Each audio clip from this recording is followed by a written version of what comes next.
2020년 11월 19일 큐티 말씀입니다. 역대상 10장 1절로 14절입니다.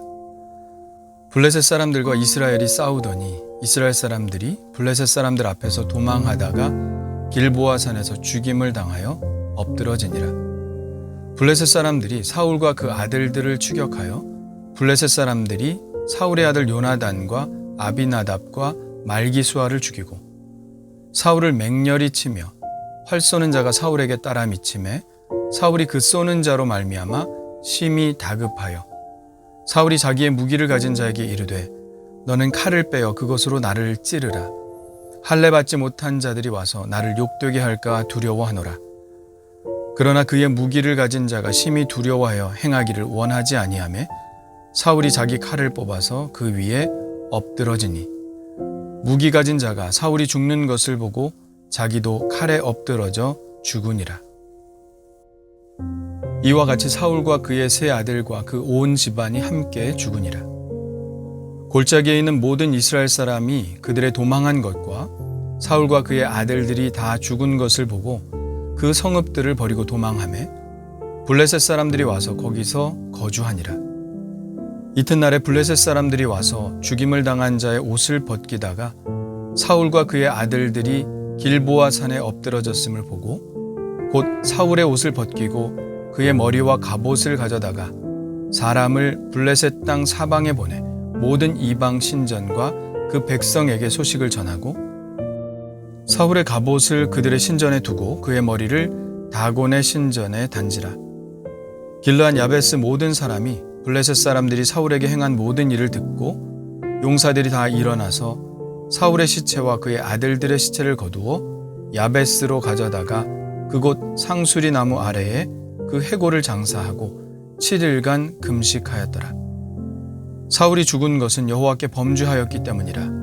그가 여호와의 말씀을 지키지 아니하고 또 신접한 자에게 가르치기를 청하고 여호와께 묻지 아니하였으므로 여호와께서 그를 죽이시고 그 나라를 이새의 아들 다윗에게 넘겨주셨더라. 아멘. 역대기 사가의 관심은 이스라엘의 역사를 다루는 데 있기보다는 포로기 이후 새롭게 세워질 나라가 이스라엘의 정통성을 이어간다는 것을 부각하고 성전 예배를 다시 회복함으로써 다시는 이스라엘이 멸망의 길로 가지 않게 하려는 데 있습니다. 그래서 이들은 역사의 시작을 사울부터 시작하기보다는 다윗부터 시작하고 있죠. 사울 이야기는 오늘 말씀에 그의 죽음에 관해서만 살짝 언급하고 있을 뿐입니다. 블레셋과 이스라엘 사이에 전쟁이 벌어졌습니다. 블레셋은 수넴에 진을 쳤고 이스라엘은 길보아에 진을 쳤습니다. 사울은 블레셋 군대가 많음을 보고 다급해져서 전쟁에 대해서 물으려고 변장을 하고 신접한 여인을 찾죠. 신접한 여인은 이미 죽은 사무엘의 영을 불러냅니다. 그러나 사무엘의 영이 사울에게 이렇게 말합니다. 여호와께서 나를 통하여 말씀하신 대로 내게 행하사 나라를 내 손에서 떼어 내 이웃 다윗에게 주셨느니라. 내가 여호와의 목소리를 순종하지 아니하였고 그의 진노를 아말렉에 쏟지 아니하였으므로 여호와께서 이스라엘을 너와 함께 블레셋 사람들의 손을 넘기시리니 내일 너와 내 아들들이 나와 함께 있으리라. 여호와께서 또 이스라엘 군대를 블레셋 사람들의 손에 넘기시리라 하는지라. 사울은 이 말을 듣고 사기를 완전히 잃고 쓰러져 있다가 전쟁터에 나갑니다. 이 전쟁은 하나님께서 사울의 집을 심판하시기 위한 전쟁이니 이길 수가 없는 전쟁이죠. 사울도 이 일을 알고 전쟁에 나갔으니 더더욱 사기가 떨어졌겠죠. 하나님의 말씀대로 블레셋 군대는 파죽지세로 몰아붙였고 먼저 사울의 아들 요나단과 아비나답과 말기수아가 죽습니다. 사울은 화살에 맞은 채 길보아 산으로 도망하죠. 그러나 아무리 도망해봐야 곧 따라잡힐 것을 예상한 사울은 스스로 목숨을 끊습니다. 그렇게 사울과 세 아들은 길보아 전투에서 전사하고 말죠. 블레셋 사람들이 다음날 전리품을 수거하다가 사울이 스스로 죽은 것을 보고 사울의 목을 베니다. 그래서 사울의 갑옷은 아스다롯의 신전에 두고 머리는 다곤의 신전에 매달아 놓습니다. 그리고 그의 시체와 그 아들들의 시체는 벳산 성벽에 못 박아 두었죠. 보통은 적군이라도 장례를 치르도록 넘겨주는 것이 예의인데 그들이 이렇게 한 것을 보면 블레셋과 이스라엘이 얼마나 서로 원수 같은 나라였는지를 보여주는 것입니다. 그렇게 사울과 그의 아들들의 시체는 지나가는 사람들에게 보여지며 모욕을 당했습니다. 그러나 사울과 그의 아들들의 시체는 들짐승들의 먹이와 새의 먹이가 되지는 않았습니다. 그 이유는 길르앗 야베스 주민들 때문이었죠. 길르앗 야베스 주민들은 사울과 그의 아들들이 당하고 있는 그 수치스러운 일에 대해 듣자마자 용사들이 일어나 밤새 벳산으로 달려갑니다. 벳산은 길보아산 기슭에 위치한 성이고 벳산에서 요단강을 건너면 바로 길르앗 야베스입니다. 그래서 그들은 밤사이에 벳산까지 도달할 수 있었죠. 길르앗 야베스 용사들은 사울의 시체와 그의 아들들의 시체를 거두어 야베스에 화장하고 그 뼈를 가져다가 야베스 에셀나무 아래에 장사합니다. 그리고 7일 동안 금식하였죠. 이 일에 대한 좀 더 자세한 내용은 사무엘상 31장에서 보충할 수 있습니다. 참 대단한 길르앗 야베스 사람들이죠. 그렇다면 길르앗 야베스 사람들은 왜 이렇게 사울과 그의 집안에 대해 충성심을 보이는 것일까요? 왜 몰락한 왕조에 대해서 이렇게 마음을 쓰고 있는 것일까요? 그것은 길르앗 야베스 사람들에게 사울은 자신들의 생명을 구원해준 은인이었기 때문입니다. 사울이 왕으로 기름 부음을 받았으나 아직 대관식을 하지 않았을 때 그저 전에 늘 하던 대로 아버지의 집에서 소를 몰며 농사를 짓고 있을 때였습니다. 암몬 사람들이 길르앗 야베스에 맞서 진을 치고 공격하려고 하고 있었죠. 당시 이스라엘에는 왕이 없었고 대항할 군대도 변변치 않았습니다. 누가 군사를 일으켜야 사람들이 하던 일을 멈추고 전쟁터에 나오는 그런 구조였죠. 그 어디에도 도움을 요청할 수 없자 길르앗 야베스 사람들은 할 수 없이 항복을 하겠다고 합니다.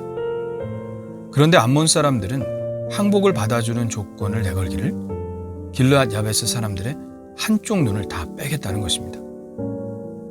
그러자 길르앗 야베스 사람들은 이래 동안 말미를 달라고 하고 전령을 기브아로 보내죠. 그 소식을 들은 기브아 백성들이 소리 높여 울자 사울은 밭에서 소를 몰고 오다가 묻습니다. 백성들이 무슨 일로 우느냐?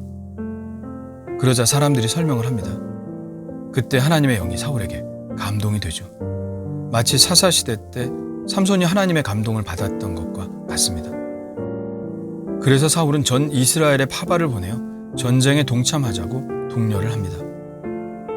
이스라엘 사람들이 모여들었는데요. 33만 명이나 모였습니다. 사울은 길르앗 야베스로 진격해 들어가죠.